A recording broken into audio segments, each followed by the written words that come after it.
8 लाख नफा आहे पंचायतला. अख्ख्या गावाला सॅनिटरी नॅपकिन फ्री आहे. अख्ख्या गावाला वायफाय फ्री आहे. 32 लाख खर्च आहे. 8 लाख नफा आहे. आमची एक पिठाची गिरणी आहे पंचायतची. आमची म्हणजे पंचायतची. टॅक्स भरणाऱ्याला वर्षभर दळण फ्री. किती दळून न्या, लग्न करा, साखरपुडे करा, पैसे वजा करीत चाला. शेती करायला ट्रॅक्टर आहे मोठा महिंद्राचा. 25% शेतकऱ्याला सबसिडी आहे. 12,000 रुपये बिल झालं नांगरायचं तर 3,000 रुपये त्याला माफ करतो. 9,000 घेतो.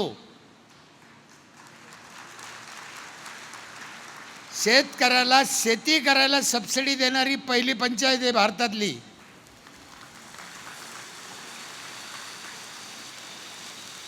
सरकार शेतकऱ्याला मदत करतं, पण कधी तू फाशी घे मग तुला मदत करतो. तो जगला पाहिजे याच्यासाठी मदत करा. हे होऊ शकतं. मी माझ्या घरातून नाही केलं, त्यांच्या आलेल्या टॅक्समधून केलं. मला गर्व करायचं काही कारण नाही.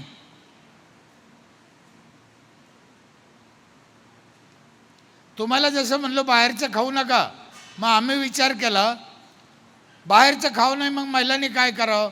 मग आम्ही शेवया पापड करणं मसनी घेतल्या. मसाला करायचा, हळद कुटायची, धने पावडर कुटायची, मिरची कुटायची, डाळी करायच्या, गोड तेल करायचं, उसाचा रस काढायचा, बटाटा चिप्स करायचा, बटाटा चिवडा. हे 10-12 मसनी पंचायतमध्ये वर्षभर फुकट. बाया 50-50, 25-25 क्विंटलच्या बटाटा चिप्स करत्या फुकट. डब्याचे डबे भरून ठेवत्या. पोराला पाहिजे तेव्हा खायला देतात. तिने भेसळ नाही खायचं, तिने दुकानातलं नाही खायचं, मग पर्याय काय द्या ना.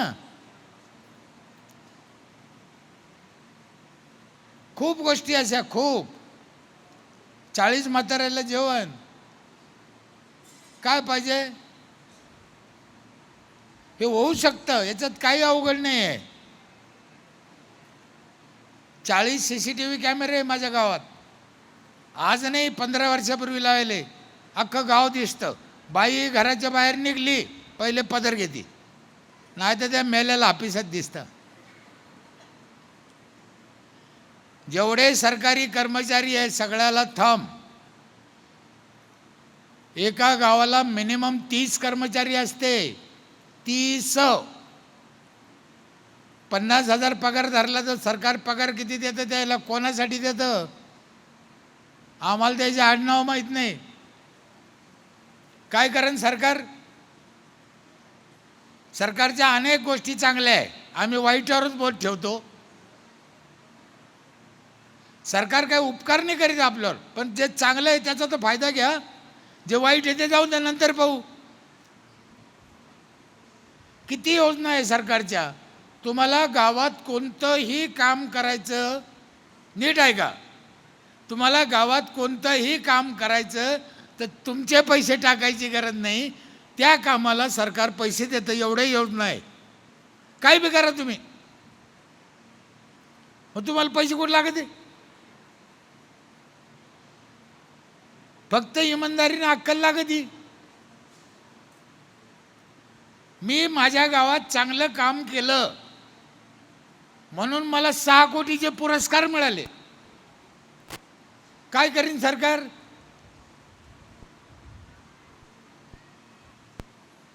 तुम्हाला विश्वास बसणार नाही. रस्त्याच्या कडेला गावात शेतात आम्ही नारळाचे झाडं लावले. 2.5 लाख नारळ निघाले यावर्षी. 2.5 लाख. आम्ही विकले नाही, गावाने फोडून खाल्ले. विकायचे नाही, आम्ही ठरवून टाकलं विकायचे नाही, तुम्ही खा. मी लोकांना सांगतो ना फळाचे झाडं लावा, फळाचे झाडं लावा. लोक मला काय शिकिते, साहेब रस्त्याला फळाचे झाडं लावले तर पोरं ठेवायचे नाही. आता जालना औरंगाबाद रोड आहे, देन करा. याच्या दोन्ही बाजूनं जर फळं असले तर काय बिघडन? सरकारचं काय बिघडन? लावा ना. ते म्हणजे पोरं खातेन. अरे खाऊन द्या ना भाडवे हो, तुमचं काय बापाचं गेलं? पोरं खातेन म्हणून आम्ही लाईत नाही. किती हलकट झाला माणूस. एक गोष्ट सांगू, राग नाही यायचा. इतका जर तुम्हाला पोरायचा राग आहे,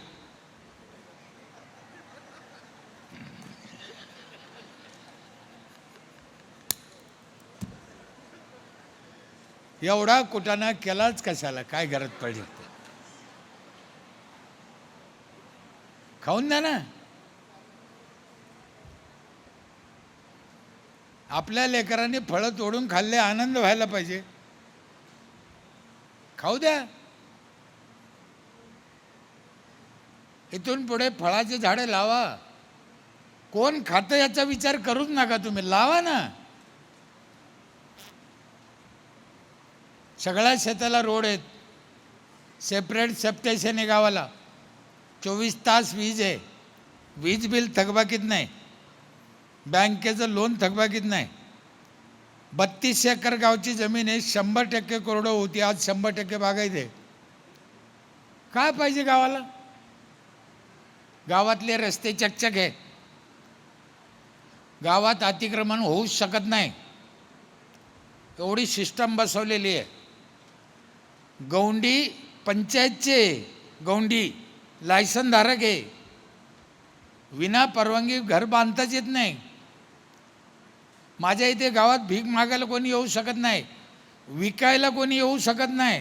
ती सिस्टमच नाही आमची इथं. तुम्हाला काही माल विकायला यायचं तर पंचायतची परवानगी घ्यावं लागते, आधार कार्ड द्यावं लागतं, फोटो द्यावं लागतं, 1 वर्षाची फी भरावी लागते, तेव्हा तुम्हाला केळं विकता येते माझ्या गावात. नाही तर नाही. 50 वर्षाच्या बाद म्हणते बांगलादेशी घुसले, हरामखोरा हो. इतक्या दिवस झोपले होते का? लाज वाटते का?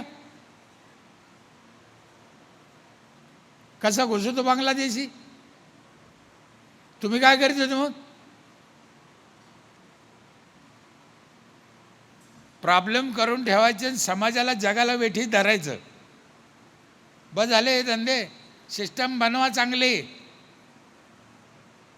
होऊ शकते, याच्यात काही अवघड नाही. गावात महिला लग्नाची नोंद करीत नाही, मी जन्माची नोंद घ्यायचंच बंद केलं. त्या बाईला म्हणलं, बाई तो लग्न सर्टिफिकेट असेल तर पोराचं नाव लिहितो, नाही तर तू सांग हे आणलं कुठून. तेव्हा बायाला कळलं, लग्नाची नोंदी करायला लागल्या. लग्नाची नोंद करताना TC जोडा लागते, 18च्या आत लग्नच होत नाही. माहीत, मेल्याची नोंद करीत नाही गावात. 20 दिवसाचा अधिकार आहे सरपंच ग्रामसेवकाला, 21व्या दिवशी त्यांचा अधिकार संपुष्टात येतो. हे लोकाला माहीत नाही. 3 महिन्याने हा माणूस जातो, माझ्या बापाचं सर्टिफिकेट द्या म्हणतो. कुठून मिळेल? देता येत नाही. गावात प्रॉब्लेम होतो, वाद होतो. तो म्हणतो सरपंच मुद्दाम देत नाही, त्याचा अधिकारच राहत नाही. आम्ही काय केलं, जर म्हातारं मेलं आणि याने जर अर्ज दिला त्या दिवशी की मला स्मशानभूमीत अंत्यविधीची परवानगी द्या, आम्ही परवानगी देऊन टाकायची आणि त्या परवानगीबद्दल बरोबर त्याला नगदी 3000 रुपये द्यायचे. हा आमच्या पंचायतचा ठराव आहे. किती देतो आम्ही त्याला? 3000. त्या 3000साठी म्हातारं मेलं रे मेलं का ते लगी अर्ज करतं. साप मेला पाहिजे, काठीने मोडली पाहिजे. सगळ्या गावच्या जन्मतारखा आहे आमच्याकडं. आज कोणाचा बड्डे, माझ्या गावच्या एसीवर त्याचं नाव, फोटो आहे, जाऊन बघा मोठ्या बोर्डावर. अख्ख्या गावचा रक्तग्रुप आमच्या पंचायतला माहिती आहे. तुम्ही बाप म्हणता ना गावाचे, मग काळजी बी तेवढीच घ्या.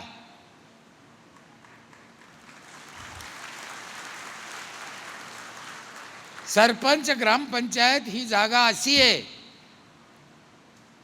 पंढरपूर आणि विठ्ठलाच्या बरोबरीची जागा आहे ग्रामपंचायत आणि सरपंच.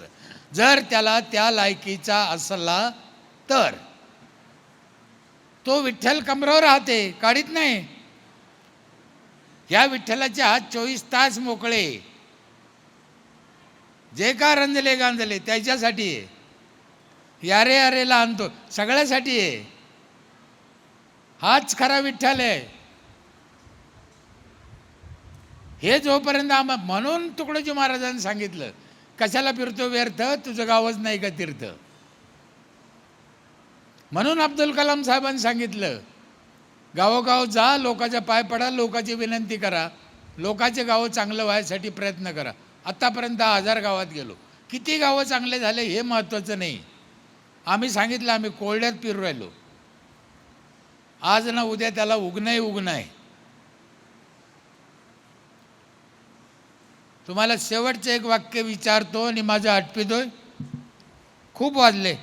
अरे बा 12:40 झाले.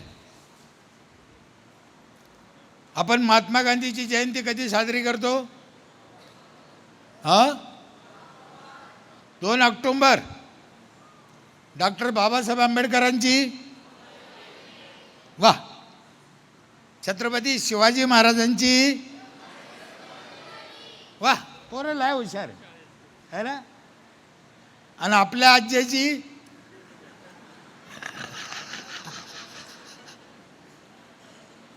आम्हाला महात्मा गांधी माहिती आहे, आम्हाला डॉक्टर बाबासाहेब आंबेडकर माहिती आहे, आम्हाला छत्रपती शिवाजी महाराज माहिती आहे, आम्हाला आमचा आज्जा माहीत नाही. याचं कारण असं आहे, ते लोक समाजासाठी जगले म्हणून समाजाच्या आठवणीत राहिले.